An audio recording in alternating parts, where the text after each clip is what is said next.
بسم اللہ الرحمن الرحیم۔ السلام علیکم ڈیئر اسٹوڈنٹس، آج ہم 9th کلاس پاک اسٹڈی کا لیکچر نمبر 6 کر رہے ہیں۔ آج کا ہمارا سوال ہے، آپ کی اسکرین پہ سامنے موجود ہے، بکس کھول لیں۔ پاکستان میں دستور سازی کے مراحل۔ قرارداد مقاصد کی منظوری کے بعد اس بات کا یقین ہو گیا کہ ملک کا جو آئین ہے وہ کن بنیادوں پر بنایا جائے گا۔ یقیناً وہ بنیادیں اسلامی بنیادیں ہوں گی۔ ایک کمیٹی بنا دی گئی تاکہ آئین بنایا جائے۔ اصل میں آزادی کے فوراً بعد پاکستان ایسے مسائل کا شکار ہو گیا تھا کہ فوری طور پر آئین کی تشکیل میں بہت سے مسائل سامنے آئے۔ خاص طور پر قائد اعظم کی جو وفات تھی وہ ایک بہت بڑا سانحہ تھا۔ گورنر جنرل غلام محمد نے ان حالات کے پیش نظر آئین ساز اسمبلی 24 اکتوبر 1956 کو توڑ دی اور نئی اسمبلی کے قیام کا اعلان کر دیا۔ اصل میں اور مسائل کے ساتھ ساتھ ایک مسئلہ یہ بھی تھا کہ پاکستان اس وقت 2 حصوں پر مشتمل تھا۔ ایک مغربی حصہ تھا جس میں 4 صوبے تھے، اور ایک مشرقی حصہ جو 1 صوبے پر مشتمل تھا، اور دونوں کے درمیان میں تقریباً 1000 کلومیٹر کا فاصلہ تھا اور زمینی رستہ کوئی نہیں تھا۔ بہت سے مسائل تھے جنہوں نے پاکستان کو شروع میں گھیرا ہوا تھا۔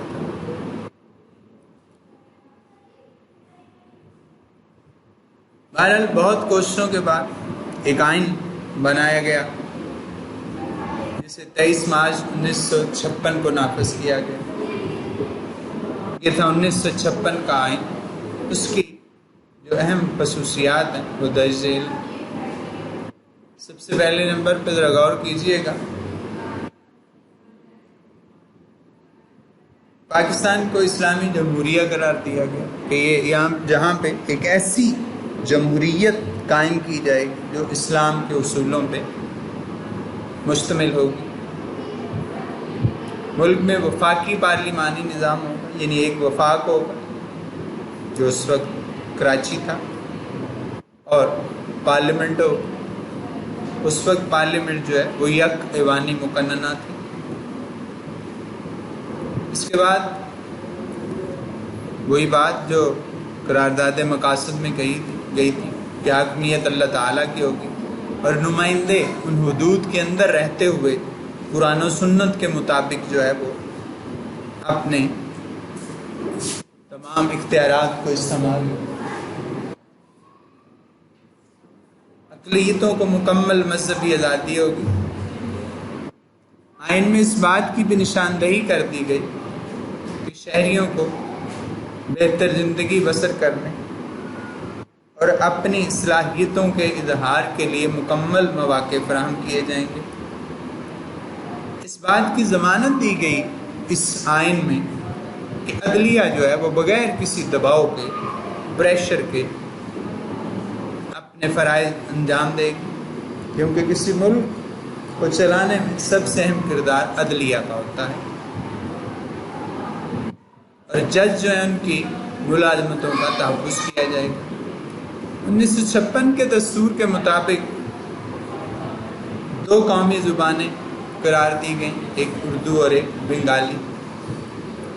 یہ آئین جو تھا یہ تحریری شکل میں تیار کیا گیا۔ تحریری آئین اور غیر تحریری آئین 2 قسمیں ہوتی ہیں۔ تحریری آئین کہیں سے بھی آپ خرید سکتے ہیں، میسر ہوتا ہے، کتابی شکل میں موجود ہوتا ہے، جبکہ غیر تحریری آئین کتابی شکل میں آپ کو میسر نہیں۔ تو یہ ایک تحریری آئین تھا، کہیں سے بھی آپ کو مل سکتا تھا یہ مارکیٹ سے۔ اس آئین کو منسوخ کر دیا گیا، حالانکہ 9 سال کی انتھک محنت سے یہ تیار کیا گیا، لیکن سیاستدانوں کی باہمی چپکلش، جمہوری اداروں اور فوج اور بیوروکریسی کی بے جا مداخلت، اعلیٰ قیادت کا مخلص نہ ہونا، اس وجہ سے یہ آئین صرف 2 سال اور 7 ماہ تک نافذ رہا، اور 1958 میں پاکستان آرمی کے کمانڈر ان چیف جنرل محمد ایوب خان نے اس جمہوری حکومت کو برطرف کیا اور ملک میں مارشل لا جو ہے وہ لگا دیا، اور خود چیف مارشل لا ایڈمنسٹریٹر کے طور پر جو ہے وہ سامنے آئے۔ اگلا سوال آپ کا، اگلا ٹاپک آپ کا ریاستوں اور قبائلی علاقوں کا پاکستان سے الحاق۔ حدیث طلبہ بر صغیر میں اس وقت لگ بھگ 600 دیسی ریاستیں تھیں جن کو پرنسلی اسٹیٹس کہا جاتا ہے۔ 3 جون 1947 کے منصوبے میں یہ بات درج تھی کہ ریاستیں جس ملک کے ساتھ چاہیں اپنے جغرافیائی حالات، مذہبی رجحان کے پیش نظر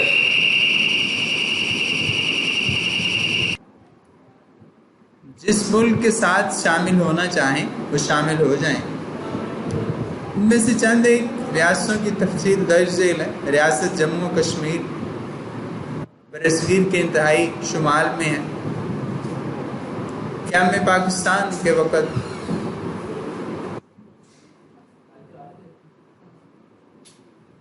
اس ریاست کو چاہیے تو یہ تھا کہ حق دیا جاتا، جس ملک کے ساتھ چاہے لحاق کر لے، مگر کشمیر کے ہندو حکمران راجہ ہری سنگھ بھاگ کر بھارت چلے گئے اور کشمیری عوام کی امنگوں کے برعکس اس کا الحاق جو ہے وہ بھارت سے کر دیا۔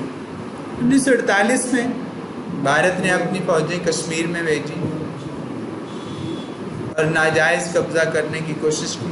کشمیری مجاہدین نے اس کے خلاف علم بغاوت بلند کیا، جنگ شروع ہو گئی اور مجاہدین نے بہت سا علاقہ فتح بھی کر لیا، جسے آج آزاد کشمیر کا نام دیا جاتا ہے۔ جب انڈیا نے دیکھا کہ یہ سارا کشمیر ہمارے ہاتھ سے نہ چلا جائے تو فوراً اقوام متحدہ میں چلے گئے اور ایک کنٹرول لائن جو ہے وہ قائم کر دی گئی، جو آج تک قائم ہے۔ یہی کشمیر ہے جو آج دونوں ملکوں کے درمیان جو ہے وہ نزاع کی وجہ بنا ہوا ہے۔ اب یہ دونوں طاقتیں ایٹمی ہیں، اگر ان کے درمیان جنگ چھڑتی ہے تو شاید کچھ باقی نہ بچ سکے۔ اس کے بعد اگلی ریاست ہے ریاست حیدرآباد دکن۔ حیدرآباد دکن موجودہ بھارت کی جنوبی ریاستوں آندھرا پردیش اور تلنگانہ کا مشترکہ دارالحکومت ہے۔ تقسیم برصغیر کے وقت یہاں کا حکمران نظام کہلاتا تھا۔ برطانوی ہندوستان میں یہ ایک الگ ریاست تھی۔ اس کا رقبہ تقریباً 86,000 کلومیٹر اسکوائر تھا۔ نظام اپنی ریاست کو خود مختاری دینا چاہتا تھا، لیکن بھارتی افواج نے 1948 میں یہاں پر بھی قبضہ کر لیا۔ جوناگڑھ اس ریاست کے نواب محمد محبت خان نے پاکستان سے الحاق کرنا چاہا، لیکن بھارتی افواج نے 1947 میں یہاں پر بھی حملہ کر کے قبضہ کر لیا۔ ریاست مناودر، اس کا حکمران بھی مسلمان تھا اور چاہتا تھا پاکستان کے ساتھ الحاق کر لیا جائے، لیکن بھارتی افواج نے جوناگڑھ پر پہلے ہی قبضہ کر رکھا تھا، اس لیے یہ بھی پاکستان میں شامل نہ ہو سکے۔ سوات، خیرپور اور بہاولپور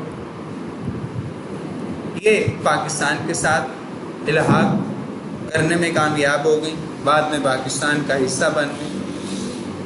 قبائلی علاقہ جات جو ہیں وہ تقریباً 27,220 مربع کلومیٹر کے علاقے پر پھیلے ہوئے ہیں۔ ان میں سے کچھ تو صوبوں کے زیر انتظام ہے اور کچھ وفاق کے زیر انتظام۔ 2018 میں یہ علاقے KPK یعنی خیبر پختونخوا میں ضم کر دیے گئے۔